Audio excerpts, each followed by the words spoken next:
সচিন বেঁচে আছে? এ হতে পারে না স্যার। আমরা নিজের চোখে ওকে প্লেনে উঠতে দেখেছিলাম। স্যার এত বড় দুর্ঘটনায় ওর বেঁচে থাকার কোনো সম্ভাবনাই নেই স্যার। আর ও যদি প্লেন থেকে প্যারাশুট নিয়ে লাফ দেয় তাহলে? না স্যার, যদি প্যারাশুট নিয়ে লাফ দিত তাহলে কেউ না কেউ তো নিশ্চয়ই দেখতে পেত। আমরা কিছু মিস করে যাচ্ছি না তো?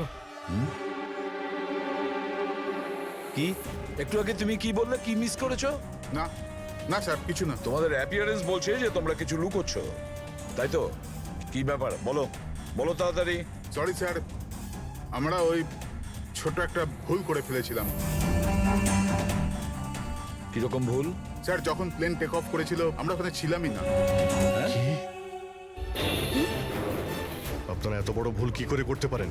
হ্যাঁ স্যার ওই প্লেন যখন রানওয়েতে দৌড়চ্ছিল স্যার কিছু বিস্ফোরণ হলো স্যার। কিরকম বিস্ফোরণ? স্যার, কেউ একজন চকলেট বোম ফাটিয়েছিল, তো আমরা ওইটাই দেখতে গিয়েছিলাম যে কোথাও কিছু হয়নি তো। আরে এটা তো চকলেট বোম। আর স্যার যখন আমরা ফিরে এলাম তখন দেখলাম যে প্লেন উড়ে গেছিল স্যার। এটা ওই দাড়িওয়ালারই কাজ হবে স্যার। ওদের কনসেন্ট্রেশন নষ্ট করার জন্য। হ্যাঁ, কিন্তু অভিজিৎ, কেন?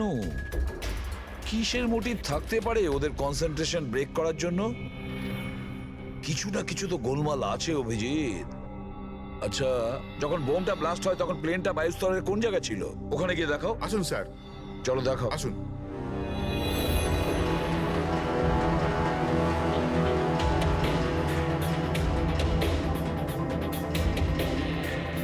এক মিনিট অভিজিৎ, এ তো রক্ত, শুকিয়ে যাওয়া রক্ত। স্যার রক্তের রং দেখে মনে হচ্ছে খুব বেশি পুরনো নয়, আজ বা কালকেরই। এই রক্ত কার রক্ত? এটা এখানে এলো কি করে? জানি না স্যার। জানি না। সব প্রশ্নের একটাই উত্তর তোমাদের, জানি না। তাহলে জানোটা কি তোমরা? স্যার এয়ার স্ট্রিপের রক্ত মানে কিছু না কিছু হয়েছিল এখানে। এটা তো পরিষ্কার, কিন্তু কি হতে পারে? আর এই রক্ত, এটা কার রক্ত?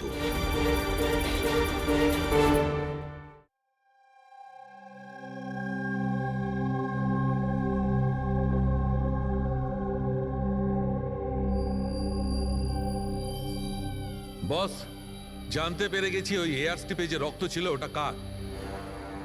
কার ছিল? এর পাইলট সচিনের।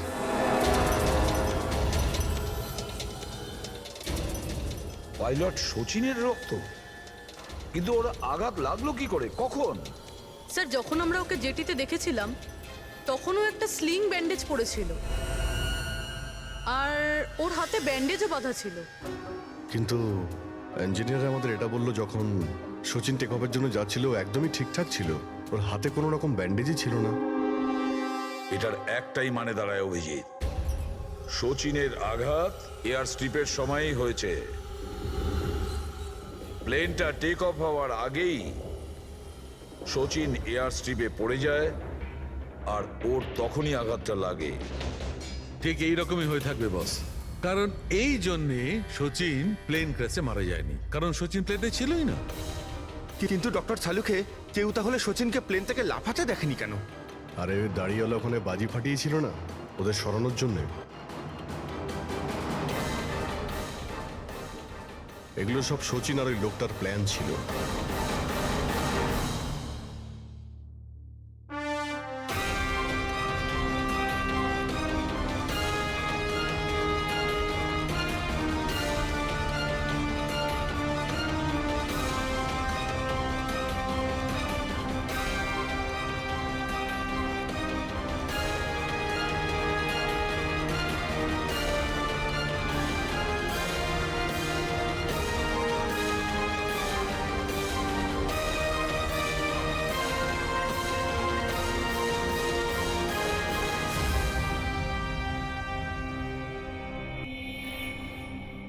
হ্যালো,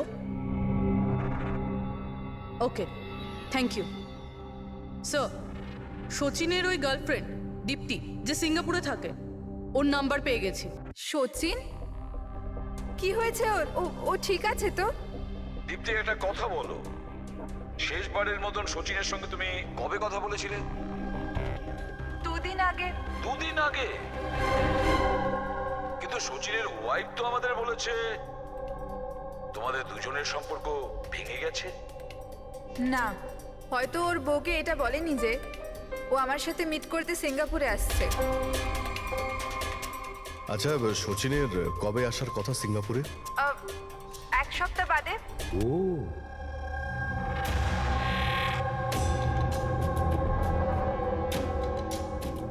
আচ্ছা, আর কি কি কথা হয়েছে তোমার সঙ্গে 2 দিন আগে?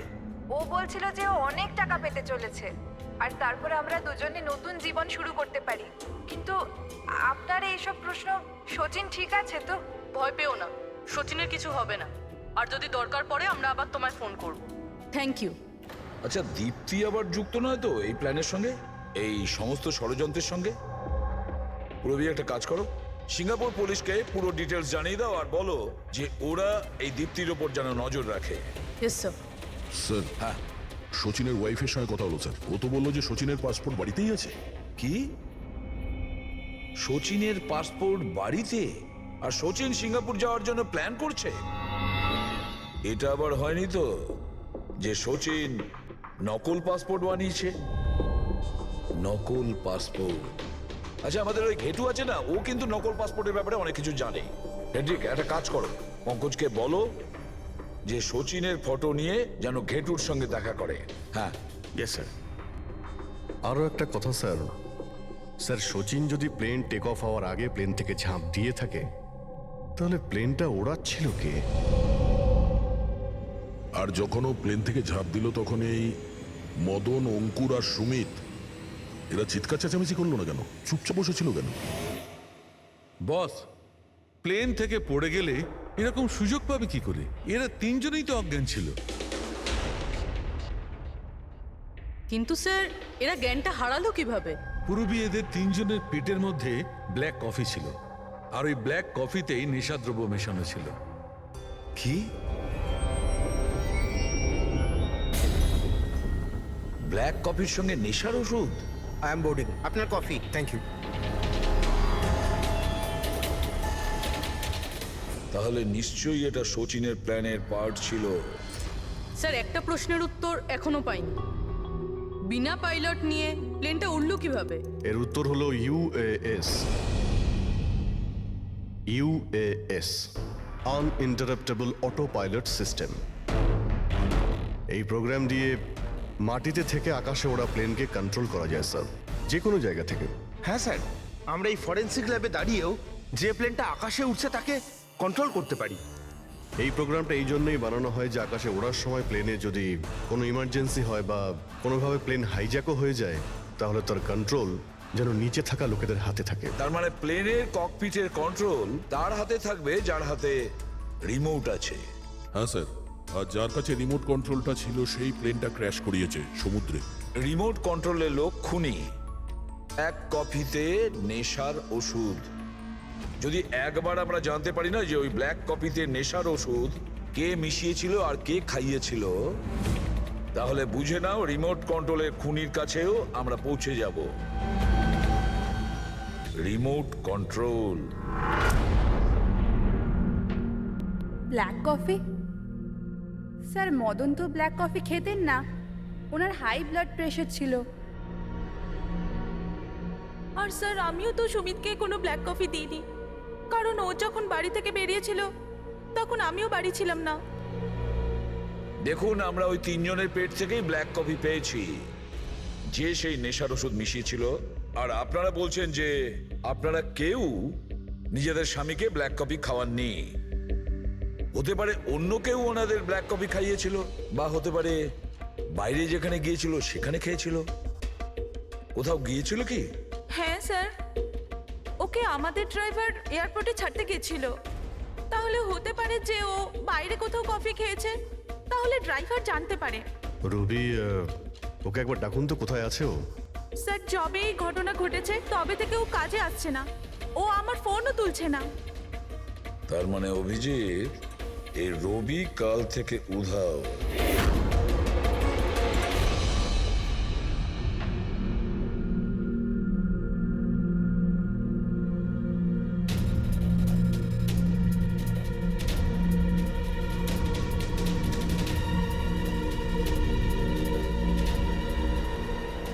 সরে যান প্লিজ, একটু দেখি তো কি হয়েছে এখানে। দেখুন স্যার, এখানে খুব গন্ধ আসছে, আর এক্ষুনি পুলিশকে ফোন করেছিলাম কিন্তু এখনো কেউ আসেনি। আমরা সিআইডি থেকে।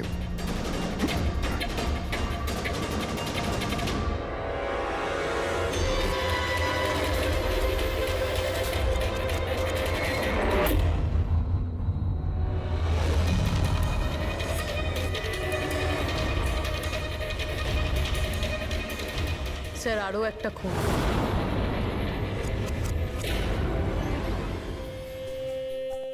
চলে আয়, জাস্ট ফলো মি।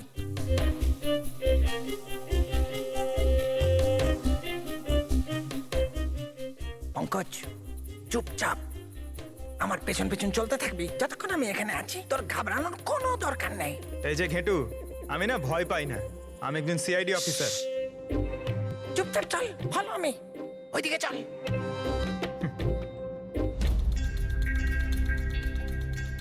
চলে আয়, পঙ্কজ।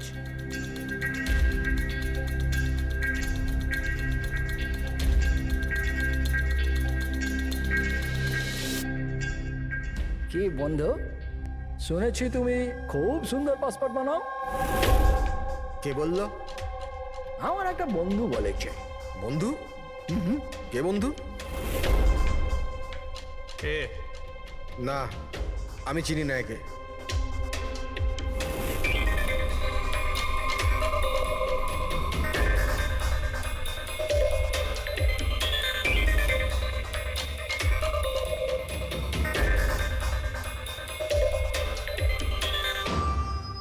এ তোমার বন্ধু? তোমার কোনো সন্দেহ আছে? খুব ভালো করে চিনি আমি একে। এর পাসপোর্টও রেডি হয়ে পড়ে আছে আমার কাছে। আরে বাহ, তাহলে তো আমারও পাসপোর্ট হয়ে যাবে, তাই না? হয়ে যাবে, কিন্তু 2টো পেটি লাগবে। আরে দেবো তো 2 পেটি। বলো না কি চাই, আম চাই না 2 পেটি আপেল চাই, বলো কি চাই? এ শালা, 2 পেটি মানে 2 লাখ। 2 লাখ? 2 লাখ? চল এটা বল, তোর নাম কি লিখবো পাসপোর্টে? Sub inspector Pankaj, CID. CID? হ্যাঁ, সিআইডি। আরে আরে আরে, আমি কি করেছি তোমার? শুধু তোরই নয়, যত নকল পাসপোর্ট বানায় সব ধান্দা বন্ধ হয়ে গেছে। যে যে প্রশ্নগুলো আমি করব সব কটা সত্যি সত্যি উত্তর দিবি, না হলে 2 লাখ বার উঠবস করাবো, বুঝেছিস? জিজ্ঞেস করো কি করবার আছে। এ ওর নকল পাসপোর্ট নিতে কখন আসবে? জানি না। জানিস না? আজ সন্ধ্যেবেলা। দেখলে পঙ্কজ, খেঁচুর কামাল। স্যার রবির ঘর থেকে যে বোতলটা পাওয়া গেছে, ওখানে ওই নেশার ওষুধটা আছে যেটা সালুনকে স্যার ব্ল্যাক কফিতে পেয়েছিল। ওই রবি ছাড়া আর কারোর আঙ্গুলের ছাপ পেয়েছিলে ওই বটলে? হ্যাঁ স্যার, রণদীপের।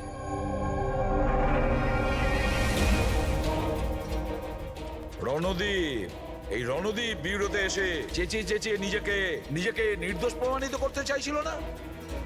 প্রথমে রবিকে ব্যবহার করে খুন করানোর জন্য, তারপর রবিকেই মেরে ফেলে। স্যার আমি রণদীপকে অনেকবার ফোনে ট্রাই করেছি, কিন্তু ওর ফোন বন্ধ আসছে। একবার এই সচিনকে যদি আমরা পাই না, ওই আমাদের পৌঁছে দেবে রণদীপের কাছে। সন্ধেবেলাই তো ও আসছে নিজের নকল পাসপোর্ট নেওয়ার জন্য।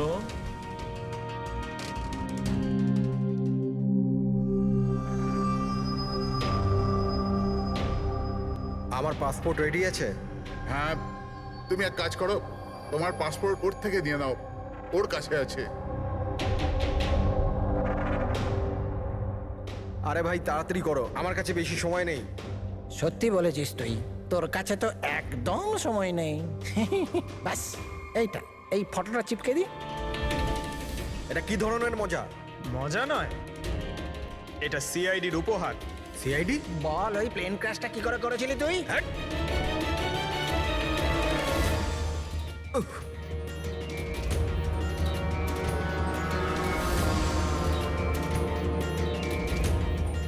সিআইডি থেকে পালিয়ে টেক অফ করা এত সহজ নয়। এমার্জেন্সি ল্যান্ডিং করতে হয় অপরাধীদের। টাকার লোভে আমি অন্ধ হয়ে গিয়েছিলাম।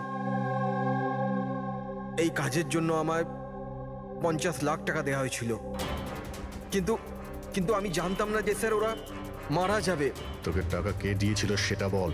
স্যার স্যার আমি জানি না স্যার, আমি শুধু একবার কথা বলেছিলাম ওর সাথে। পঙ্কজ, ইন্টারনেটে ভালো করে দেখুন এই রণদীপের কোনো ইন্টারভিউ পাওয়া যায় কিনা। স্যার পেয়ে গেছি। আমি আমার সাফল্যের সব কৃতিত্ব আমার কঠোর পরিশ্রম আর না হারা মনোভাবকে দেব। এই পৃথিবীতে কোনো কিছুই অসম্ভব না। আমি কোথায় ছিলাম আর কোথায় এসে পৌঁছেছিলাম। স্যার স্যার এটা ওনারই আওয়াজ স্যার, আই এম শিওর এটা ওনারই। গলার স্বর রণদীপের আর ওই শিশিতে আঙুলের ছাপও রণদীপের।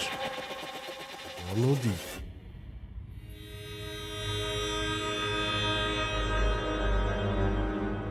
স্যার সামনে গিয়ে রাইটে। স্যার এই রণদীপের ফোন তো অফ বলছে, ওর লোকেশন কি করে ট্র্যাক করব? আরে ফোন বন্ধ তো কি হয়েছে পঙ্কজ, ওর ভিডিওটায় মনে আছে? ওই ভিডিওটার মধ্যে ওর হাতে একটা ব্রেসলেট পড়েছিল। আমি ওই ইন্টারভিউ দ্বিতীয়বার চেক করেছি। কিন্তু স্যার ব্রেসলেট দিয়ে লোকেশন কি করে ট্র্যাক করব? পঙ্কজ, ওটা কোনো অর্ডিনারি ব্রেসলেট নয়। ওই ব্রেসলেটে জিপিএস ট্র্যাকিং লাগানো আছে। আর এরকম ব্রেসলেট বেশিরভাগ টাইপ 1 ডায়াবেটিসের লোকেরাই পরে। ব্রেসলেটে জিপিএস থাকে স্যার? হ্যাঁ, তার কারণ হলো যে ওর শরীর যদি কোনো সময় খারাপ হয়ে যায় বা ওর মাথা ঘুরে যায়, তাহলে ওর পরিবারের লোকেরা জিপিএস এর সাহায্য পায়।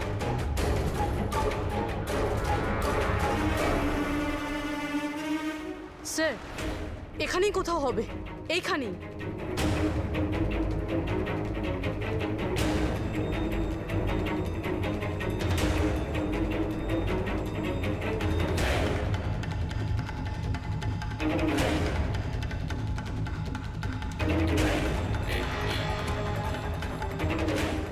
এইদিকে স্যার।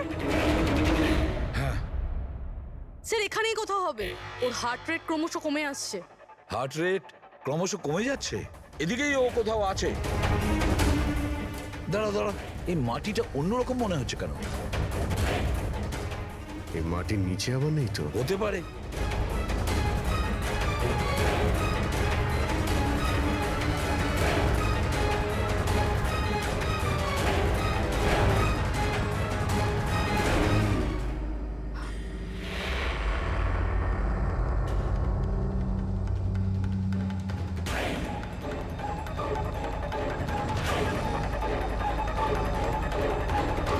মাই গড, বেঁচে আছে? স্যার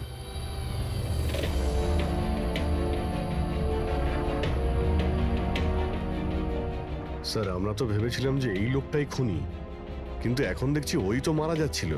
স্যার আমার মনে হয় না রবির খুন রণদীপ করেছে বলে, কারণ ব্যুরো থেকে বেরোনোর পরে ওর ব্রেসলেটের লোকেশন এখানটাই ছিল, ও অন্য কোথাও যায়নি। তার মানে যে শচীনকে টাকা দিয়েছিল সে রণদীপ ছিল না, অন্য কেউ ছিল।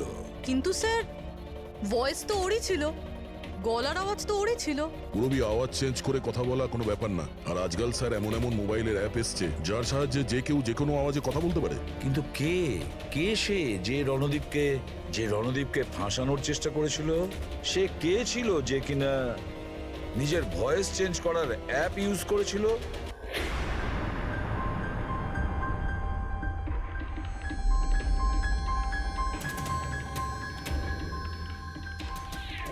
চিয়ার্স। হ্যাঁ, চিয়ার্স চিয়ার্স। আসুন আসুন আসুন। অভিনন্দন আপনাকে। অভিনন্দন? কিসের জন্য? ওই অ্যাপের জন্য। ওই অ্যাপ যেটা আপনাদের কোম্পানি বানিয়েছে, যেটা দিয়ে যে কোনো মানুষ তার নিজের ভয়েস চেঞ্জ করতে পারে। মানে? হ্যাঁ, একবার শুনবেন? তোমাকে তোমার অপরাধের জন্য এবার জেলে যেতে হবে। তোমার অপরাধের জন্য এবার জেলে যেতে হবে। এটা কি ধরনের মজা? এটা মজা নয়। এই ডিভাইস দিয়েই তুমি রণদীপকে ফাঁসানোর চেষ্টা করেছিলে, তাই না? পুরবি, অ্যারেস্ট করো একে। চলুন ম্যাডাম।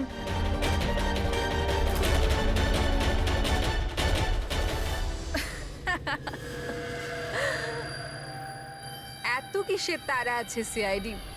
একটু ওদিকে তো তাকান। এই ছেড়ে দাও ওকে। বোকামি করো না। এই ছেড়ে দাও এদের।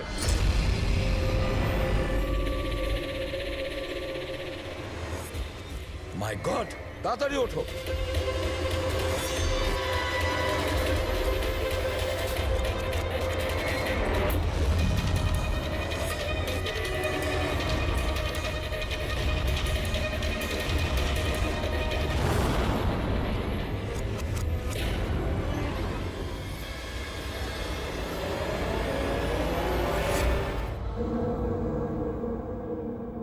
Good bye CID.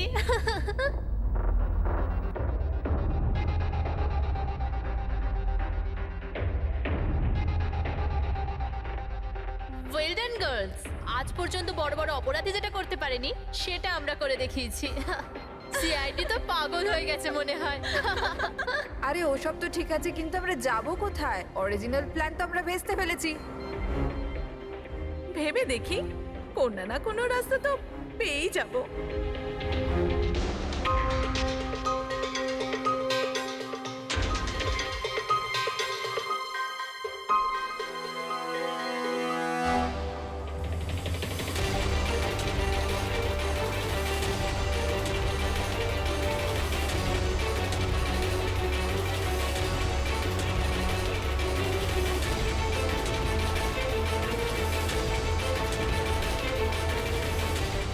কি করছিস? কিরকম ভাবে প্লেন ওড়াচ্ছিস তুই?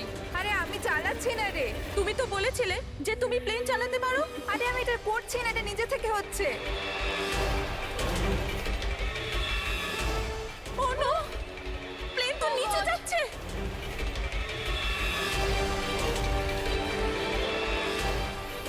মনে হচ্ছে আমাদের ইউএস টেকনোলজি কেউ জানতে পেরে গেছে নাকি? কিন্তু কি করে?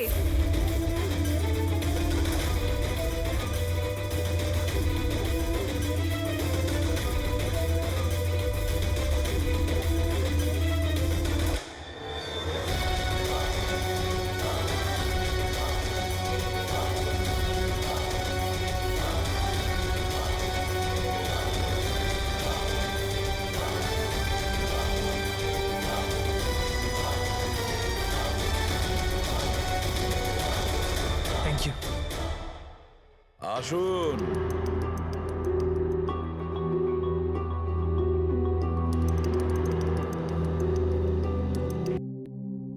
যে দেশে মহিলারা স্বামীর দীর্ঘ জীবনের জন্য ব্রত রাখেন, সেখানে আপনারা তিনজন মিলে আপনাদের স্বামীদের খুন করে দিলেন। নিশ্চয়ই কোনো উপযুক্ত কারণ ছিল এর। হ্যাঁ, কারণ ছিল। আমাদের হাজবেন্ডরাও ধোয়া তুলসী পাতা ছিল না। হ্যাঁ, লোকেদের কাছে তো এমন দেখাতো যে ওরা আমাদের খুব ভালোবাসে, কিন্তু বাড়িতে কিছু অন্য গল্প হতো। না আমরা কোনো ভালোবাসা পেলাম, আর না কোনো সম্মান। অঙ্কুর তো কতবার রিয়ার উপর হাতও তুলেছিল, হসপিটালেও ভর্তি হতে হয়েছিল ওকে। এই সব থেকে বিরক্ত হয়ে আমরা আমাদের স্বামীদের কল করে হুমকি দিচ্ছিলাম, আর ভাবলাম সুযোগ ভালো আছে, তাই আমরা ওদের মেরে ফেললাম।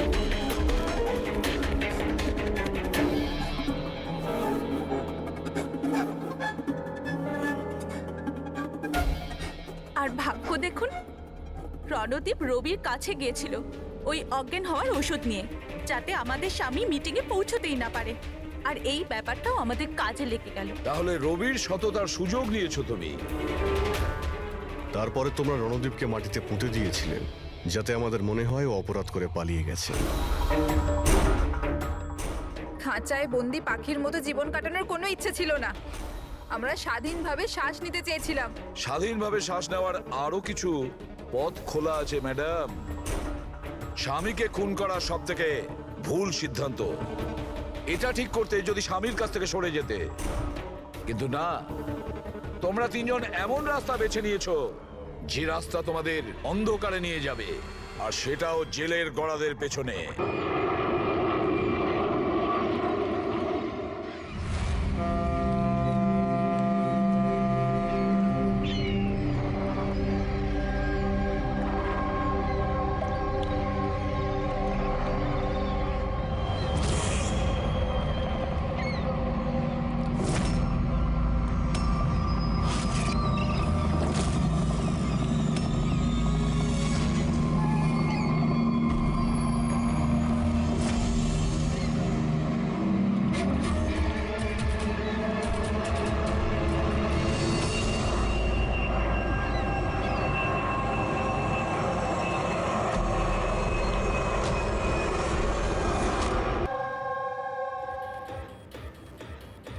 11টা বেজে গেছে,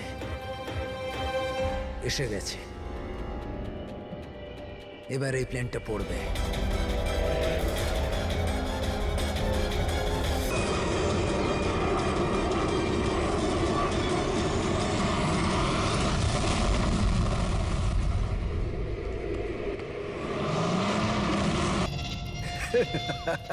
মজা দেখলাম।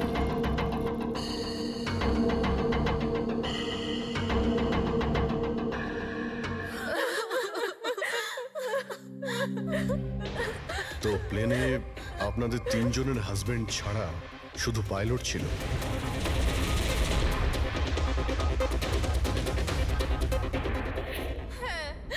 আর এখনো অবধি কোনো খবর পাননি আপনারা? দেখুন, অথরিটিকে পুরো জিজ্ঞাসাবাদ করেছি, আর ওরা বলেছে যে প্লেনে কোনো টেকনিক্যাল প্রবলেম ছিল না। তাহলে আপনাদের এরকম কেন মনে হচ্ছে যে ওটা অ্যাক্সিডেন্ট ছিল না, ওটা প্লেন ক্র্যাশ ছিল না, বরং কেউ জেনে শুনে ওদেরকে খুন করেছে? ওনাকে অনেক দিন ধরে কেউ ফোন করে হুমকি দিচ্ছিল। দেখুন, আপনাদের হাজবেন্ড তো নামি দামি বিল্ডার্স, তাই হুমকি দেওয়া ফোন তো আপনাদের আসতেই পারে, তাই না? কিন্তু এক্স্যাক্টলি কি হয়েছিল বলুন তো আপনারা। হ্যাঁ, ওরা তিনজন সুরাট যাচ্ছিল কোনো জমি কিনতে, কিন্তু কিছু বিল্ডার্স ছিল যারা চাইতো না এই ডিলটা হোক। হ্যাঁ স্যার, কোটি টাকার ডিল ছিল। নিশ্চয়ই এই কাজ ওদের মধ্যেই কারোর হবে। আচ্ছা, হুমকি দিয়ে কেউ ফোন করলো আর আপনারা পুলিশের কাছে কেন রিপোর্ট করেননি? স্যার, আমরা পুলিশের কাছে যেতে চেয়েছিলাম, তো আমাদের হাজবেন্ডরা আমাদের বাধা দিল। হ্যালো, কে বলছেন? খবরদার যদি ওই সুরাটের জমিটার ব্যাপারে ভেবেওছো তুমি, বুঝেছ? হুমকি দিচ্ছেন? হুমকি দিচ্ছেন আমাকে? হুমকি ভাবো তুমি। কাল সকাল 11টার সময় তোমার জীবনের শেষ নিঃশ্বাস নেবে তুমি। আপনার যা করার করে নিন, এই ডিল তো আমি করেই ছাড়বো। প্লেন ক্র্যাশও ঠিক 11টার সময় হয়েছিল স্যার। 11টা বেজে গেছে, এবার এই প্লেনটা পড়বে।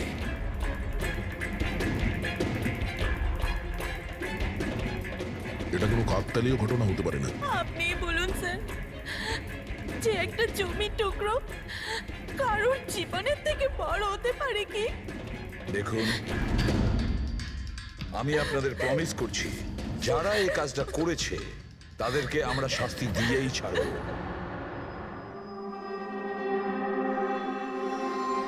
স্যার, আমাদের 5 বছর হয়ে গেছে এই কাজ করছি, আজ পর্যন্ত একটাও ভুল হয়নি। আমাদের কাজে ভুল হওয়ার কোনো সম্ভাবনাই নেই স্যার। যদি স্যার প্লেনে কোনো প্রবলেম থাকতো তাহলে আমরা ওটাকে উঠতে দিতাম না। তাহলে আপনাদের কথা অনুযায়ী প্লেনে কোনো প্রবলেম ছিল না? একদমই নয় স্যার। তাহলে প্লেনটা ক্র্যাশ হলো কি করে? হ্যাঁ, 4 জন মারা গিয়েছেন, কে দায়িত্ব নেবে তার? স্যার, আমি নিজেই খুব অবাক হয়েছি যে এটা ঘটলো কি করে। ফ্লাইট রেকর্ডার জানেন তো আপনারা, যাকে আমরা ব্ল্যাক বক্স বলি, সেখানেও সবকিছু নর্মাল দেখাচ্ছে। নর্মাল বললে কাজ চলবে না, সব কিছু ডিটেলে বলুন, শুরু থেকে, টেক অফ হওয়ার আগে থেকে কি হয়েছিল? আমরা পুরো প্লেন চেক করে পাইলটকে হ্যান্ডওভার করে দিয়েছিলাম। তারপরে ওই 3 বিজনেসম্যান প্লেনে করে সুরাটের দিকে রওনা দিল।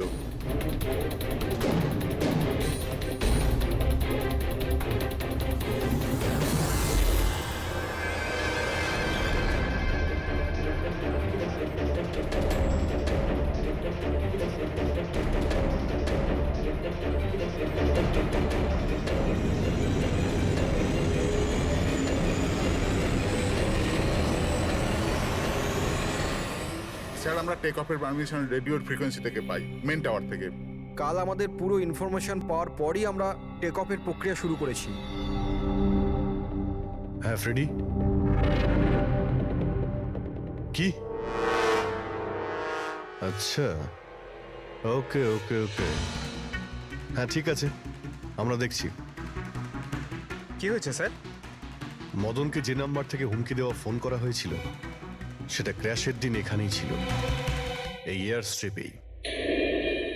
স্যার, ফোনটা যদি এখানেই থেকে থাকে তাহলে এটা ভিতরের কোনো লোকের কাজ। কি হ্যাঁ না স্যার, আমরা কাউকেই কোনোদিন হুমকি দিয়ে ফোন করিনি। তোমরা না করলে কি বাইরের কেউ এসে করে গেছে? এই তোমাদের সিকিউরিটি এয়ারস্ট্রিপের? যদি ওই লোকটা এখানে এসে থাকে তাহলে কিছু না কিছু তো এখানে নিশ্চয়ই ফেলে গেছে। চেক করে দেখি। স্যার এই জায়গাটা তো পুরো পরিষ্কার, ও যদি কোথাও লুকায় তাহলে ওই হ্যাঙ্গারের কাছে কোথাও লুকিয়েছিল। ঠিক আছে, ওখানে দেখি। আপনারা আসুন আমাদের সঙ্গে।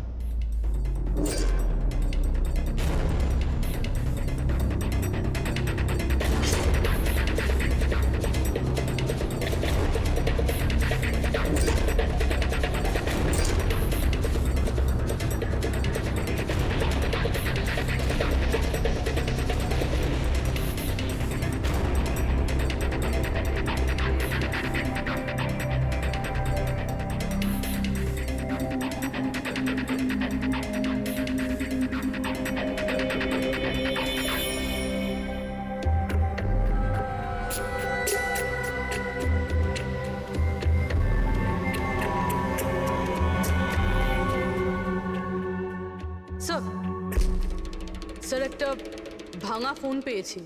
স্যার আমার মনে হয় হুমকি দেওয়ার জন্য এই ফোনটাই ব্যবহার করেছিল। হতে পারে, ইউজ করে ভেঙে দিয়েছে। রেখে দাও, কিছু প্রমাণ তো নিশ্চয়ই পাওয়া যাবে। কোথায় পেলে তুমি এটা? স্যার ওখান থেকে। স্যার এখানে।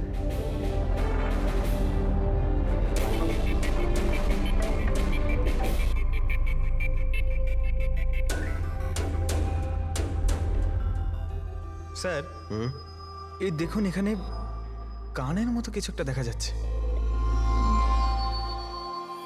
হ্যাঁ, তুমি তো ঠিকই বলেছ। ফোনটাও এখানে পাওয়া গেল, আর এই চিহ্ন। এমনটা নয় তো যে ওই অপরাধী এখানে হেলান দিয়ে ফোনে কথা বলছিল আর আমাদের জন্যে ও প্রমাণ রেখে গেছে এখানে। একটা কাজ করো, এর ছবি তুলে নাও। স্যার কানের চিহ্ন দিয়ে কিছু বোঝা যাবে? আরে কিছু না কিছু তো পাওয়া যাবে। ডক্টর সালুকাকে দেব, উনি শিওর কিছু করবেন।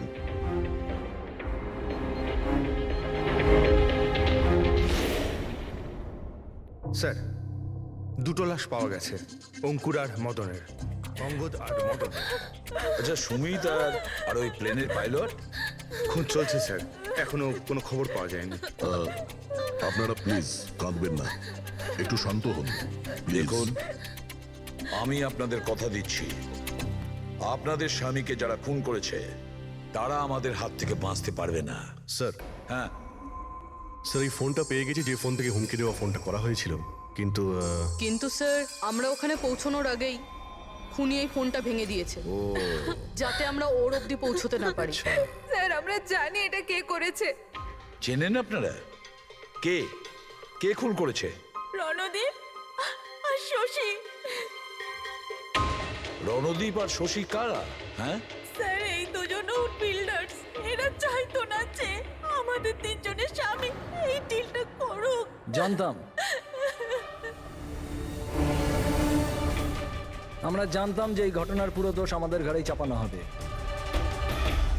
আপনাদের পরিচয়? স্যার এরাই দুজন হলো সেই খুনি, রণদীপ আর শশী।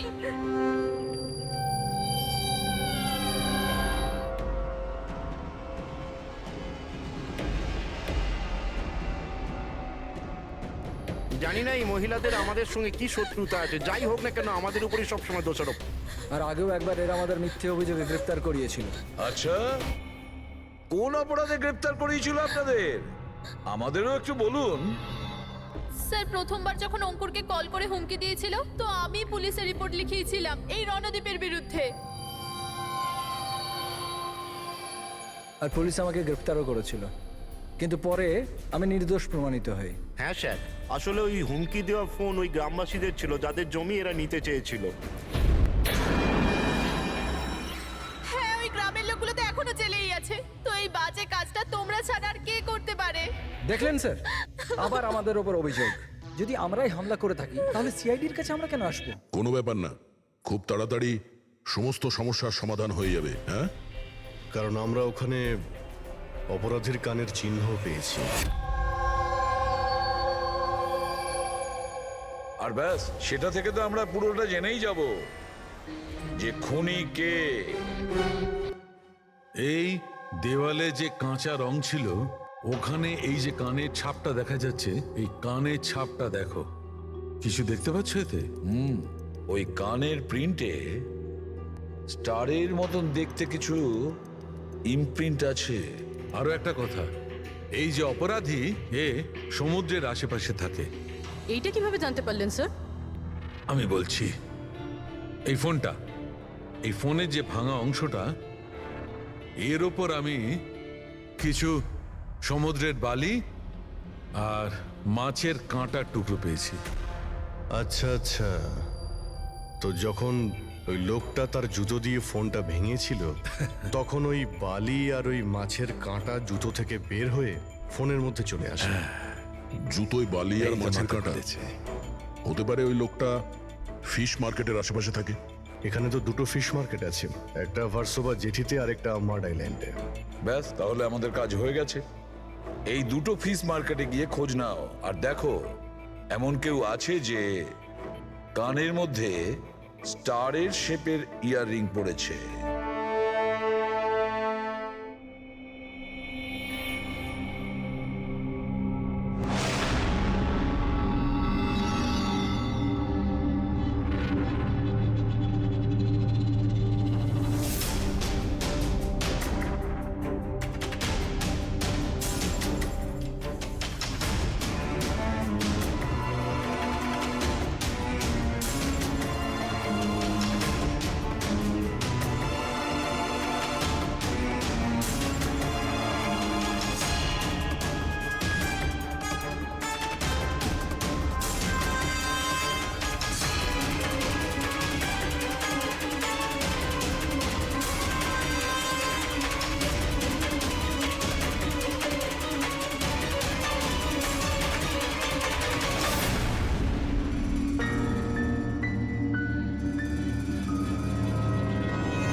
ওই লোকটাকে আমি দেখতে পেয়েছি। Okay sir. সবাই চলে এসো। Okay sir.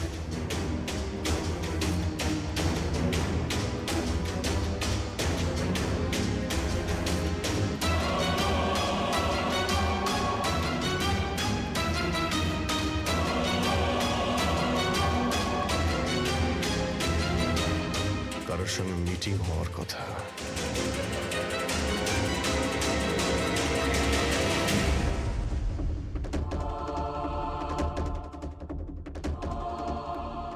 এই লোকটা কে চিনতে পারছি না তো।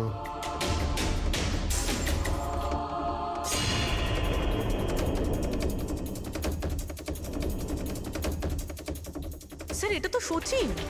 এয়ারপোর্ট অথরিটিজ মরে যাওয়া পাইলটদের লিস্টে এর ছবি দেখিয়েছিল। এই পাইলটটা সচিন। এই সচিন বেঁচে আছে? স্যার, ও যদি প্লেন ক্র্যাশে মারা না যায় তাহলে এই এখানে লুকিয়ে কি করছে? তাই তো, সামনে আসছে না কেন? চলো গিয়ে জিজ্ঞাসা করি।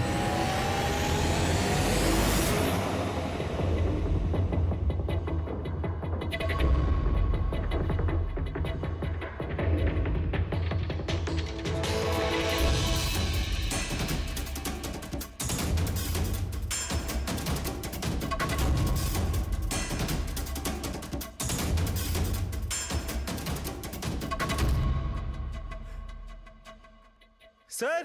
হ্যাঁ,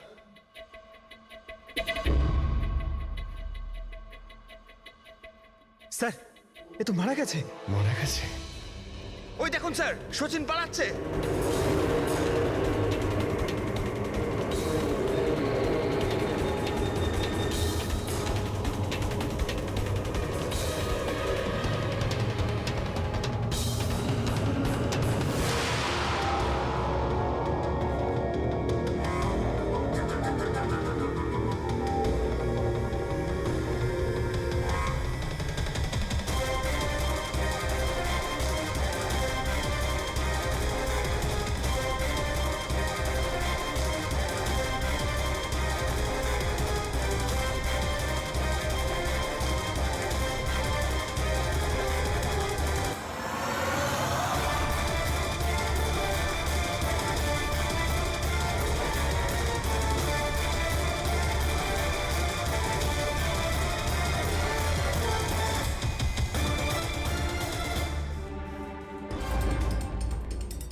ওই লোকটা মনে হয় এমন কিছু রহস্য জানতো যেটা সচিন চাইতো না আমরা জানতে পারি, আর হয়তো সেই জন্যই ওকে মেরে ফেললো।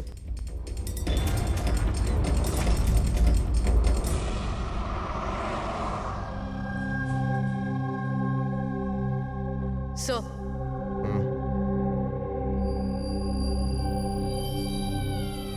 কি জিজ্ঞেস করতে চান আপনি আমাকে? আপনার হাজবেন্ড সচিনের ব্যাপারে আপনি কি বলতে পারবেন ও কোথায় আছে? এটা কিরকম প্রশ্ন ইন্সপেক্টর? আপনারা তো জানেন কিছুদিন আগে একটা প্লেন ক্র্যাশে আগে না, সচিন বেঁচে আছে। বেঁচে আছে? আগে হ্যাঁ। আর আপনি হয়তো এটা শুনে খুবই কষ্ট পাবেন যে ও একটা খুন করে পালিয়েছে। এমনিতে তোমার স্বামী সচিন কত টাকা পেয়েছিল এই ষড়যন্ত্রে যুক্ত হয়ে? টাকা? টাকা পাইনি। টাকা যদি পেয়ে থাকতো তাহলে আমি কফি শপে কাজ করতাম না। আর এমনিতেও আমাদের রিলেশন ঠিক চলছিল না। আপনাদের মধ্যে বনিবনা হচ্ছিল না? কি বলতে চাইছেন, মানে জিজ্ঞেস করতে পারি কি প্রবলেম ছিল? দীপ্তি নামের একটা মেয়ে আছে, এয়ার হস্ট্রেস। অনেকবার বলতো যে তোর সাথে ডিভোর্স নিয়ে